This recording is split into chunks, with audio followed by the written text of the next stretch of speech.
Hi, folks, with Tassus today, your pushback channel. Thank you for joining this audio, radio, no pictures live stream. In this essay, I'd like to talk about the debate and the raging debate at the moment, it seems, about imminent population decline, and it's going to be the end of the universe and so on. I don't subscribe to that, as I've mentioned in other videos. I think issues like things like nanotechnology, advances in 3D printing, robotisation, and indeed test tube babies, communal living, and so on. That'll retilt the balance in a different direction. But in this instance, I want to talk about the relationship between, or the claim rather, that city dwelling population increases are quite low. So procreation in the cities all across the Western world are declining, whereas in the rural areas, the population or the procreation rate per capita is holding up. Now, there is a drain of population away from the rural areas, so we need to sort of consider that in the overall mathematics of the equation here. But we're actually seeing the same thing in, say, places like China, for example, where they've stripped to get the cheap labour, they've stripped the rural areas and the farmland of a lot of the younger people to move them into the cities to work in those sweatshop factories, 6 days a week, 12 hours a day, and so procreation in the rural areas has declined. So that the Chinese procreation overall, they've got a huge population, but Chinese procreation overall is stagnating. But anyway, coming back to this now, why is it that people in the rural areas have more children per woman than in the city? Now, I don't think there's any rocket science to be applied here. I went through some years ago, I went through a village in the rural areas, and they've got houses there that have been there for 100 years, 200 years longer, and these are sturdily built sort of stone houses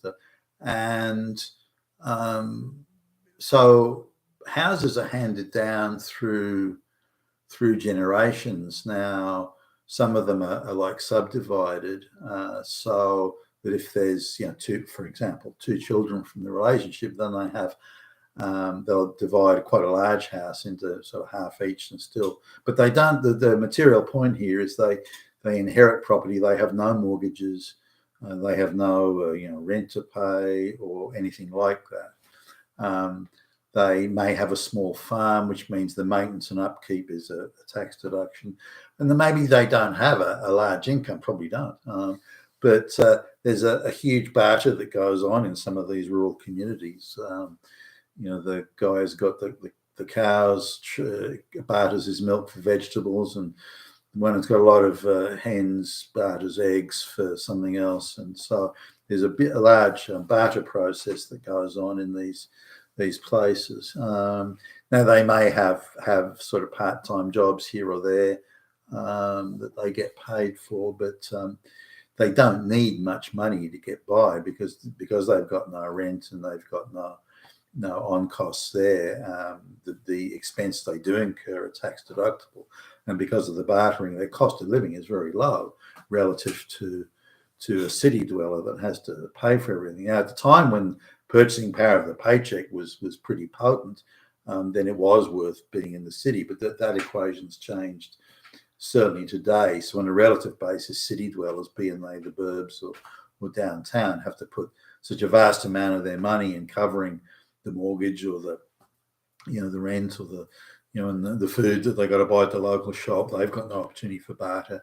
They need reliable transport because they've got to get to work every day, so they have to have a new car or a late model car, and they've got to pay to take it to the shop to get it fixed. And so the overall cost of existence are quite high, whereas in the country those costs on a relative basis are much lower. Now, sure, their incomes are lower, and that's something again to consider, but they don't have the high. If you look at the lower income in the country and then the lower cost of living, then in terms of expendable income or purchasing power, what they've left, it's actually quite a bit higher than it is in the city, unless you're in a very well-paid job. and that well-paid job needs to be, easily in the top 5% of income earners.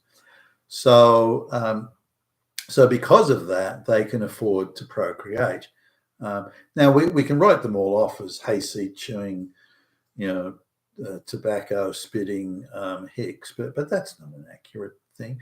Even if they've got like a fairly decent sized portable home in what would be considered a trailer park, they still don't have the expenses of the rent and the mortgage payments and so on that you have in the city. So that's the cause, and especially some of these farms where they may, the wider family, because you still need a certain threshold of workers in the wider family. You may still have, I don't know, three brothers living on the farm with their wives and children, because you need 3 pairs of hands to do the work, and there's always work to be done on the farm, whether it's maintaining equipment or mending fences or planting the crops or whatever it might be.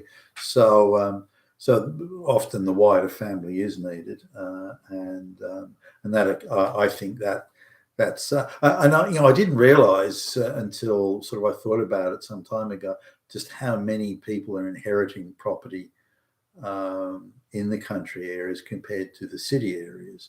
Not that there aren't people that don't inherit property in the city; they do, but it's not to that same extent. Now, people that aren't going to inherit property or if you like, a surplus to the country requirements do move to the city, which means it's got a natural, if you like, a natural attrition factor there, where people that aren't needed or can't do anything or can't contribute, they do move somewhere else. So you don't carry a surplus population in the same way as you might in a city, where people might come to get social security benefits, look for work, and so on. Also, there are other factors like instead of going out and buying a new car or getting another car, people are pretty handy in some of these rural areas. They can fix their own cars. They can do what will be considered fairly major mechanical work and other work in fixing things. So when the car breaks down, they've got because they've got many tools for fixing farm equipment and general expertise, they're handy enough to go and fix the. So cars that are much older and maybe you wouldn't, you'd be a bit embarrassed if you're driving around in the city and your neighbours saw you, riding around the old jalopy or something. In the country areas, who cares?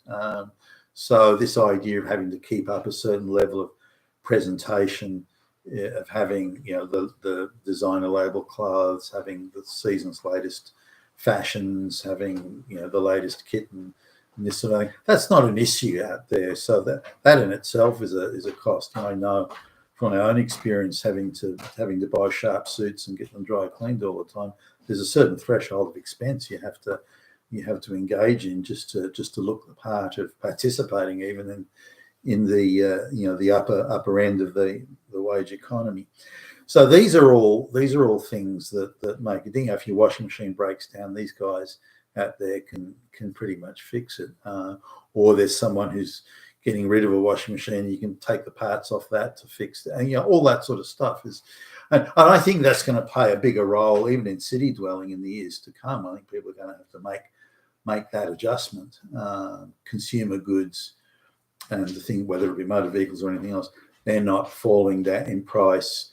Like they're not keeping pace with the reduction of the purchasing power of wages. So I think those adjustments can be made by a lot of people.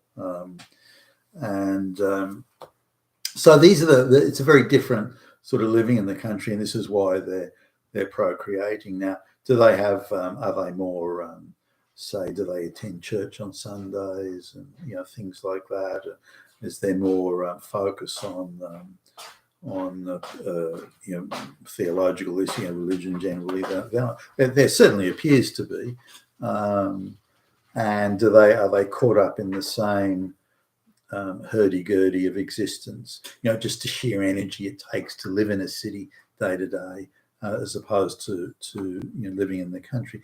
And you see it, how slow the pace of life seems to be, and how very manya, a lot of these country people are. And it's not necessarily that they're lazy or can't be bothered.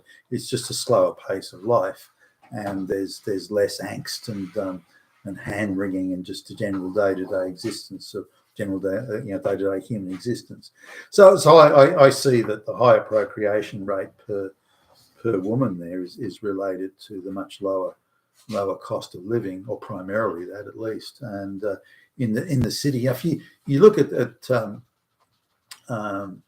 fully 60, 2/3 of the people living in Western cities, at least at the moment, couldn't dream of affording children unless they live in the wider outskirts, unless they have inherited some decently and this sort of stuff. So very few people can afford now to have children or contemplate having children. And so this is something that city dwelling, the cost of it at least, is a real disincentive, where that's much on a relative basis, much less of a disincentive in the rural areas. You've been with Tacitus today, your Pushback channel, and thank you for listening.